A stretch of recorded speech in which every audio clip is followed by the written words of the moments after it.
kelompok 6, mata kuliah Psikologi Anak dan Remaja. Sebelumnya, perkenalkan nama saya Anggi Nabila sebagai moderator dan pemateri 1, pemateri 2, Ronaldo, pemateri 3, Indah, pemateri 4, Dava.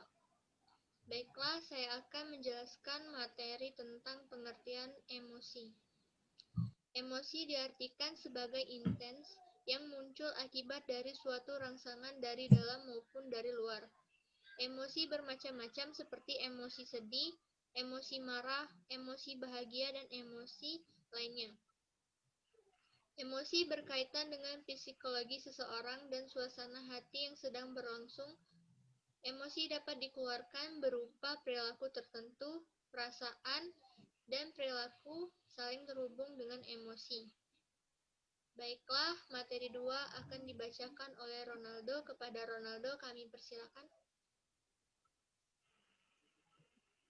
Baiklah, di sini saya akan memaparkan tentang kekerasan emosi remaja.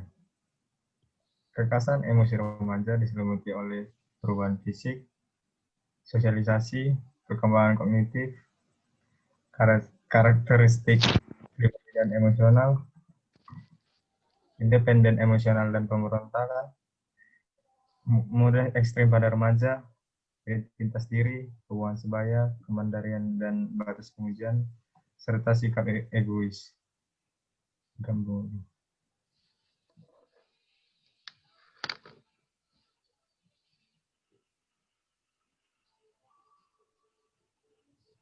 Sekian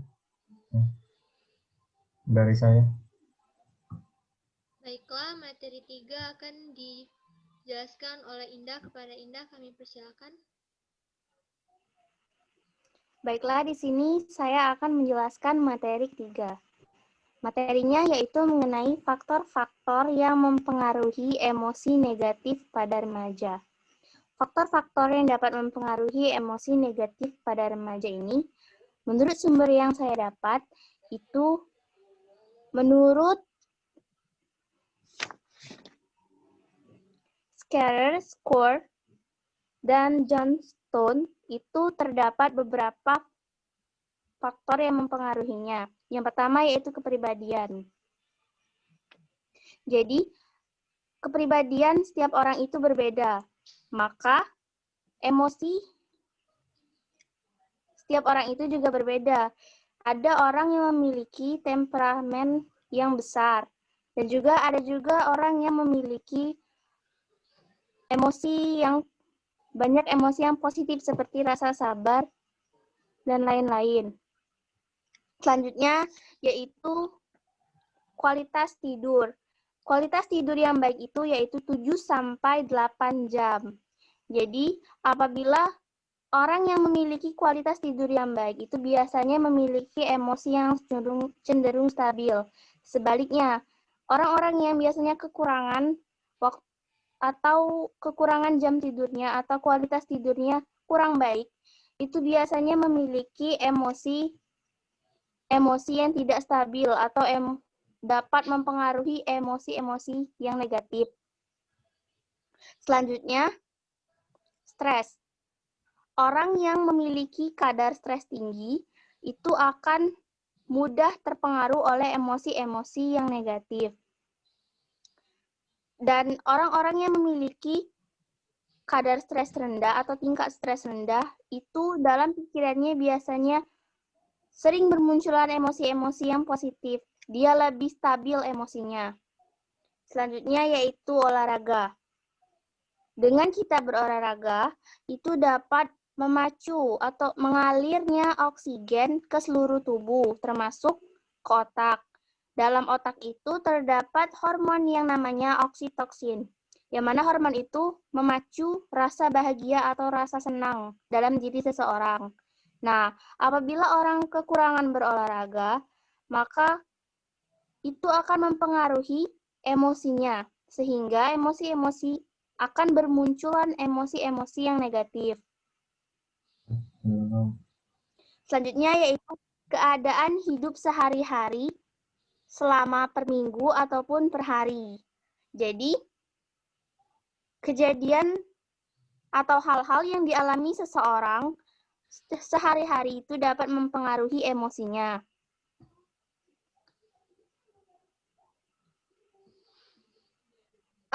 Contohnya itu pada hari Senin sampai Jumat, itu biasanya orang memiliki kadar emosi atau tingkat stres yang tinggi karena kesibukan kerja maupun sekolah. Di hari Sabtu dan Minggu, itu biasanya kadar stresnya itu cenderung berkurang karena mereka biasanya akan menghabiskan waktu untuk berlibur pada hari seperti itu. Dan yang terakhir, dari sumber yang saya dapat adalah usia. Menurut Papalia, usia remaja dan usia dewasa awal itu merupakan usia di mana emosinya kurang stabil. Jadi sering bermunculan emosi-emosi yang negatif. Jadi kita perlu mengatur emosi pada masa remaja dan juga dewasa awal ini. Mungkin itu saja yang dapat saya sampaikan. Kembali ke moderator. Baiklah, materi 4 akan dibacakan oleh Dafah. Pada Dafah kami persilakan. Di sini saya akan memaparkan materi tentang usaha dalam mengembangkan emosi positif remaja. Nah, di sini yang dapat melakukannya adalah guru dan orang tua. Cara-caranya yaitu adalah mengenali emosi diri anak, kedua, mengelola emosi, memotivasi anak, keempat, memahami emosi anak, kelima, membina hubungan, dan yang terakhir, berkomunikasi dengan jiwa. Sekian dari saya. Baiklah, itulah pemaparan materi dari kelompok kami. Apabila ada kesalahan atau kekeliruan dalam kata, kami mohon maaf. Semoga bermanfaat. Kami akhiri. Wassalamualaikum warahmatullahi wabarakatuh.